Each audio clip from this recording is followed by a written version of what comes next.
pembangunan jembatan ini itu bukan hanya pembangunan fisik, tapi ini merupakan simbol kepedulian, simbol kolaborasi, kerjasama, dan gotong royong. Siapa saja yang terlibat, Bapak Ibu? Ada tim aksi bersama, ini para orang muda yang luar biasa, kemudian juga kolaborasi Yayasan Islam Madinah Bayangan dari Safaka, warga, dan juga tentunya dari para kepala desa yang terlibat di sini. Dan kami di sini hadir selaku donatur untuk membersamai Bapak dan Ibu. Yayasan kami adalah yayasan yang bergerak di bidang keagamaan, kemanusiaan, sosial, dan pendidikan. Dan tentunya yang pertama kali kami lakukan, yang kami sangat senang sekali melakukan ini adalah kami ingin ada amal jariah dari para jamaah kami, dari para muslimin kami untuk membangun jembatan. Jadi berapapun dana kami terima, 10.000 kami terima, 25.000, sampai ada yang menyumbang berjuta, bahkan ada yang menyumbang sampai ratusan juta. Jembatan ini menghubungkan Arab antara dua kampung, dua desa, dan juga dua kabupaten, ya. Sehingga saya berharap dengan adanya jembatan ini bahwa Bapak Ibu bisa berjalan lebih tenang, nggak takut-takut, gampang takut dijalin gitu ya. Sarana perekonomian bisa menjadi lebih lancar, pendidikan juga bisa terhubung dengan adanya jembatan ini. Aksi bersama Kabupaten Cianjur dan Kabupaten Bandung. Selama ini warga menggunakan bambu sebagai material untuk jembatan yang setiap 5 bulan, 6 bulan harus diganti. Nah, dengan dibangun jembatan ini mudah-mudahan bisa jangka panjang dan aman, nyaman. Nah, cara mengerjakannya di dalam aksi bersama ini, membangun jembatan bukan semata-mata sebagai program yang dikerjakan oleh tim aksi bersama sendirian. Ini dikerjakan sebagai gerakan, dilakukan gotong royong bersama dengan masyarakat. Sehingga proses pembangunannya betul-betul bersama-sama. Karena itu istilah yang digunakan swadaya, sadayana. Jadi ya swadaya dan semuanya yang terlibat. Sehingga jembatan ini bukan milik orang luar yang ditaruh di desa ini, tapi milik warga di dua desa ini yang mudah-mudahan bisa dirawat bersama oleh mereka. Nah, Pak, sebelumnya apakah ada survei dulu atau memang dari desa dua tempat ini mengajukan, Pak?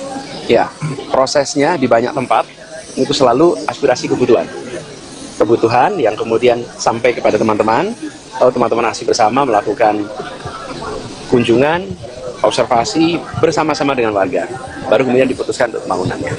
Selain Cianjur dan Kabupaten Bandung Barat, ada berapa jembatan lagi, Pak? Sedang ada beberapa yang dalam proses, nanti kita lakukan satu persatu. Yang sudah Tapi yang kita baru sebelum puasa kemarin di Karanganyar.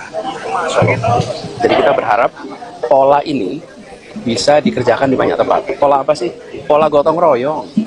Karena kalau pola gotong royong, insya Allah bebannya bisa tanggung sama-sama. Dan ini juga dikerjakan bersama-sama.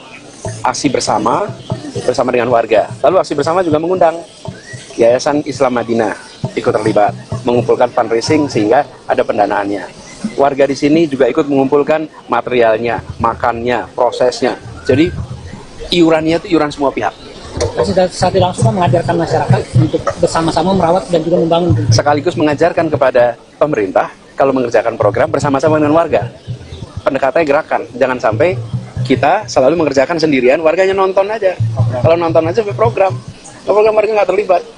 Dan rasanya seperti dibikin oleh orang lain, tapi kalau ini bersama-sama. Jadi ini pelajaran bagi pemegang kewenangan, pelajaran bagi masyarakat, pelajaran bagi civil society, pelajaran bagi semua kalau kita membangun seperti orang tua kita dulu. Membangunnya sebagai gotong royong. Republik ini juga didirikan dengan semangat gotong royong. Cukup ya? Terakhir, Pak, tadi kan sempat masyarakat tuh euforia ya, ingin Bapak maju lagi. Apakah 2029 akan ada gairah lagi, Pak? Sekarang ini tahun 2026. Mungkin ada ancang-ancang gitu, Pak. Melihat animo masyarakat tadi kan. Ya. Kita semua lagi bekerja untuk membangun jembatan, membangun hal-hal yang dibutuhkan oleh masyarakat. Jadi ungkapan-ungkapan itu saya terima sebagai penghormatan, sebagai sebuah kepercayaan. Tapi proses kita kan sekarang lagi fokus di jembatan. Ya.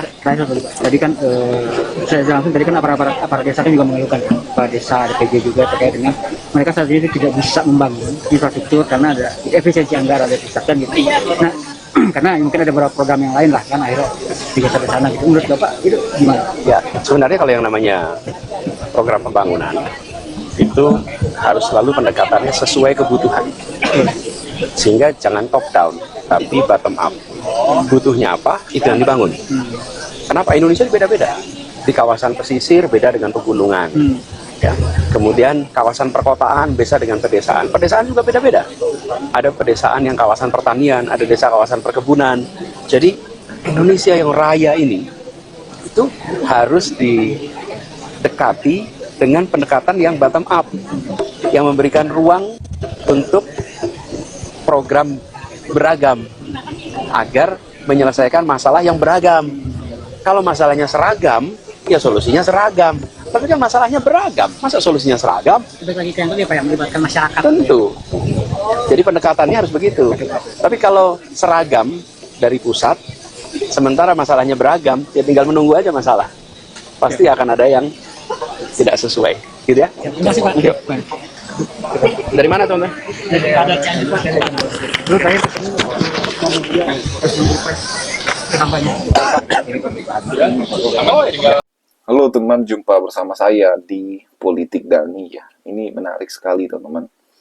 Bagaimana ya, jembatan yang dibangun Anies Baswedan untuk masyarakat teman-teman di Jawa Barat ini sangat luar biasa. Inilah kerja nyata, inilah kontribusi nyata yang diberikan Anies Baswedan. Ya, kalau kita lihat bagaimana para termul selalu yang mengkritik Anies, pengangguran dan sebagainya, teman. Itu kata-kata sindiran hinaan ya. Namun akhirnya apa? Anies membuktikan kinerjanya. Anies membuktikan bahwa ia bukan pengangguran.